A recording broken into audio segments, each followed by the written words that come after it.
Masters of the Night Wind as a tribe of weirdos? Who else is there? I thought I was the only one.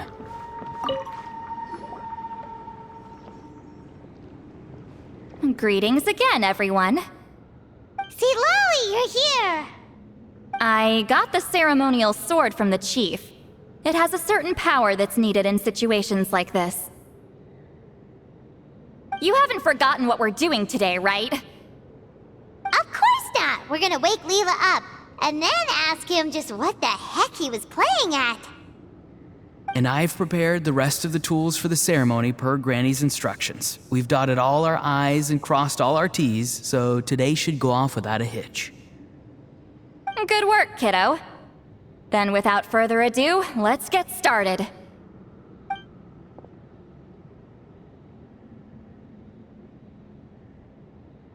I give offerings from the mystic smoke, the gift of stars on a moonless night.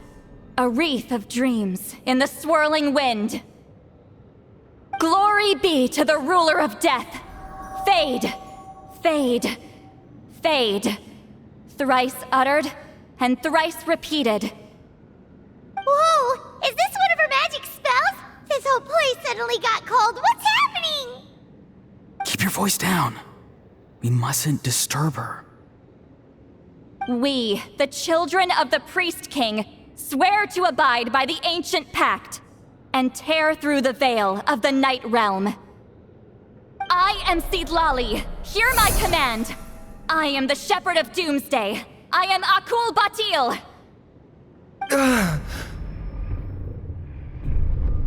Oh, look! Leela's spirit is back. It's coming towards his body. I shall pierce the cloak of night with flintstone and banish all souls that do not belong to the land of the dead. Leela, obey my command and return to the land where the sun shines. Return to your own path. Did it work? Huh? Where am I? And who are you?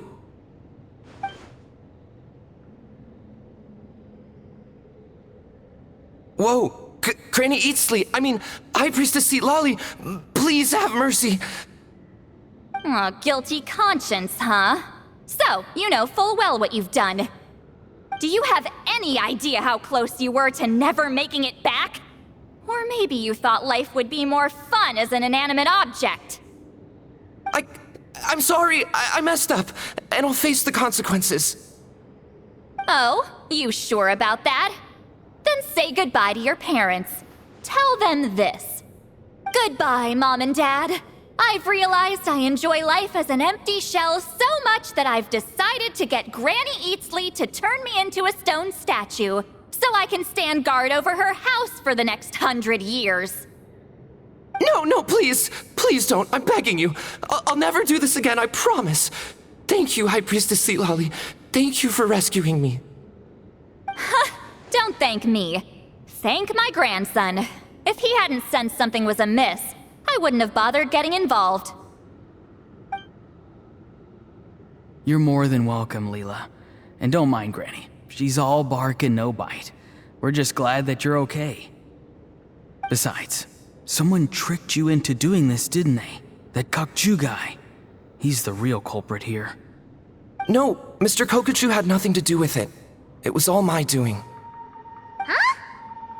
Well, I mean, he suggested the method of using a powerful spirit relic as a medium, but it was my decision to go through with it. I wasn't coerced or anything. I'm sorry. I'm the one to blame. The brainwashing is strong with this one. So did Kokachu provide the relic? He did. He said it was a treasure related to the Mare Javari. Right, so that proves it. He was using you. He coaxed you into doing the clairvoyance for him. But I'm a spirit duffer who can't cast a single spell. What use would I be to him? Guys like me couldn't sense a spirit even if we spent the rest of our lives sitting and meditating. But Mr. Kokachu said that if I brute force the spell, and immerse myself in a spiritually rich substance, I might be able to catch a glimpse of one. It seems like my only option. Still, brute forcing a spell when you're a spirit duffer is like forcing yourself to run a marathon without any legs. If it wasn't for Citlali, you'd have been lost forever. I know, I'm sorry. It's just... everyone in this tribe is so amazingly talented, and then there's me. I just didn't want to be the odd one out anymore. I totally understand how you feel, Leela. Some seeds effortlessly grow into beautiful cabbages, while others struggle with all their might and never even sprout. Who knows why this is the way things are? Maybe that's just life. Life is full of things we can't change. I know saying this doesn't change anything either, but I hope it makes you feel a little better. Let's pause this discussion for now. We need to get you to Matla's for a checkup.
Okay, looking good.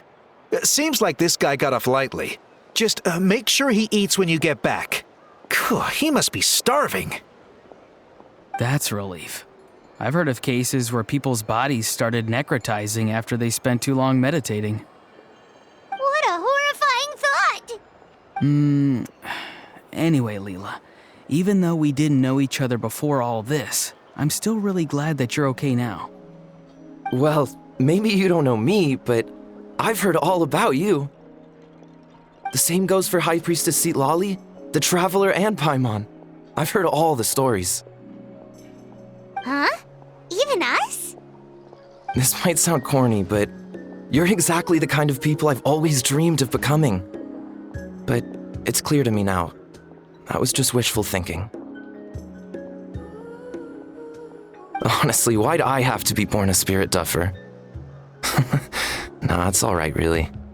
I'm used to being useless by now. Thank you all for saving me.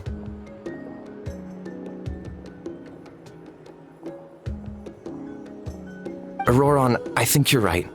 It's just a fact of life. I promise I won't take another risk like this in the future. I've brought you more than enough trouble already. Aw, Leela. It's okay. There's no need to comfort me. Hey, you little rascal.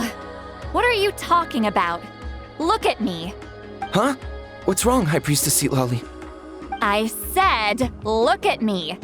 Take a good hard look. Sense anything strange? Granny, what are you talking about? What do you think, Traveler? Another case of happy to help written on someone's face? Hold on. I think... either my mind's playing tricks on me, or her entire body is an illusion. No, it must just be my imagination. I wouldn't be able to see through something like that. Wait, I know this trick. It's the same one I used a while back. Granny snuck away from right under our noses. You see? You can perceive some spiritual abnormalities now. Congratulations. Really?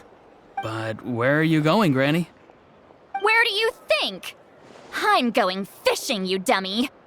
Someone triggered the trap I set in the cave. Looks like our friend Kokochu took the bait. What? Sorry, can't talk now. You'll find me in the cave.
Don't believe it. He got away. Oh, this is terrible. Why'd I have to go and act so cocky about it? I'm gonna look like such a fool.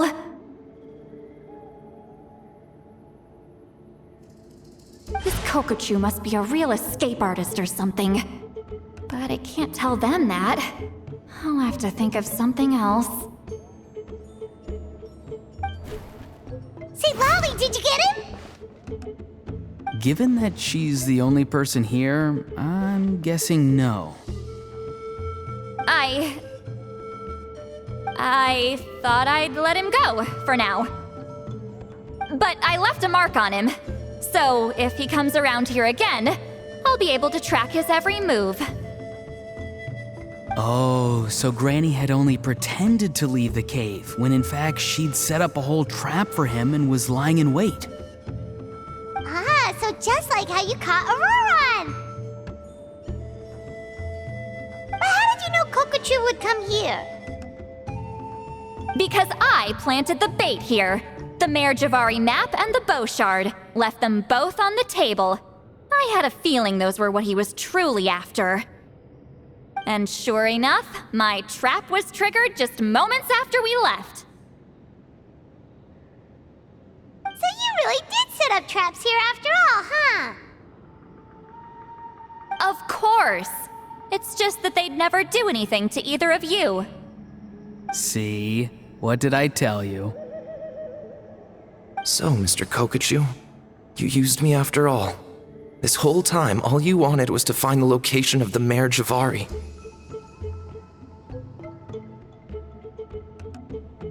That's right. I've been wondering about the shard he left ever since I came across it. Why did he leave it there? The moment I confirmed the Mare Javari's location, that's when I realized it was bait. He was counting on Leela's spirit getting lost and the tribe coming to his rescue. Then, by helping Leela, we'd be helping him. Oh, so he was fishing too! It was all a ploy to lure in an actual clairvoyant who could look into the shard for him. Yep.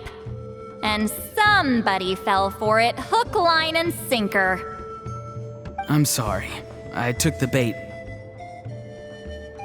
But so did Granny. The nerve! I only got involved because of you, you little scamp! Either way, Kokchu played us like a fiddle.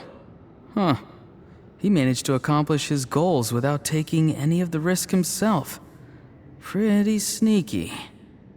You could say that again. Imagine if he tried to approach Lali directly. She'd have seen through it right away.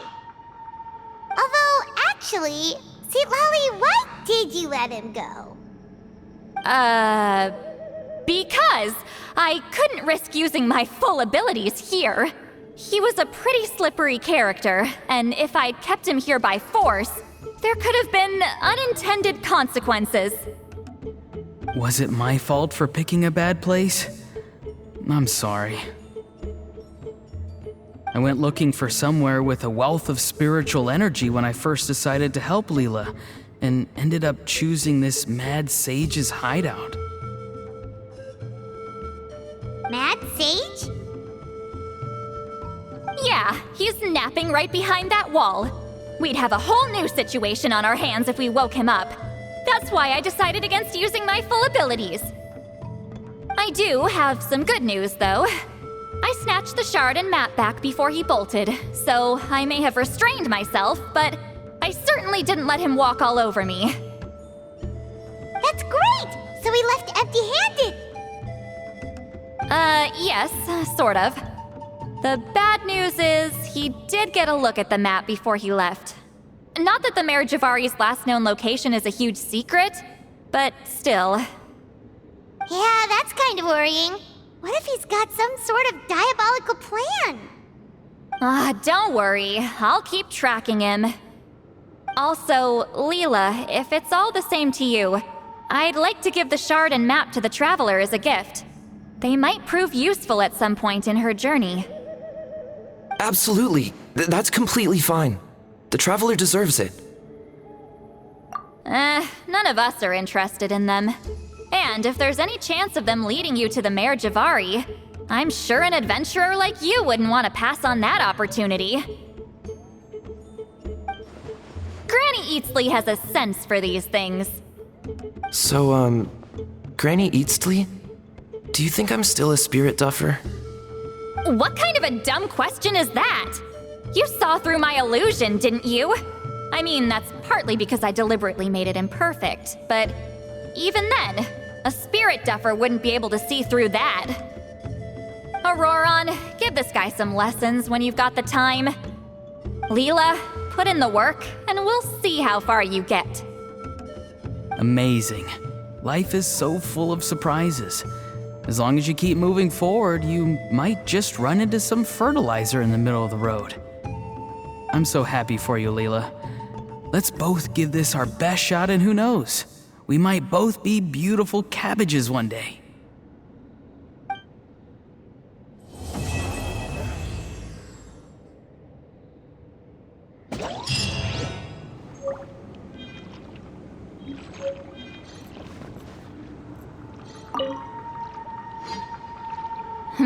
You all right?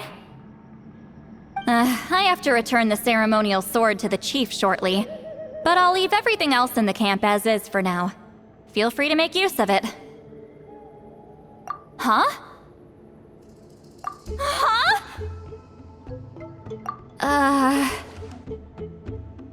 What is this? What's going on? How did she know I like those books? Has she been trying to find out what I'm into? No, that's ridiculous. Don't be silly. I bet Auroron sold me out. The little scamp. Still, she remembered. That's gotta mean something, right? Why make a note of some mundane detail like that?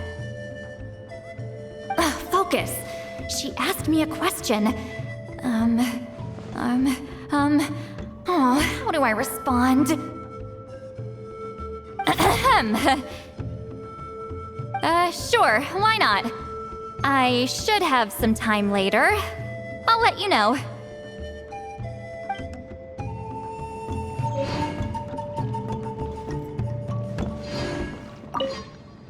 Thank you for everything. This would have been so much harder without you. These are for you. They're all homegrown. I hope you like them.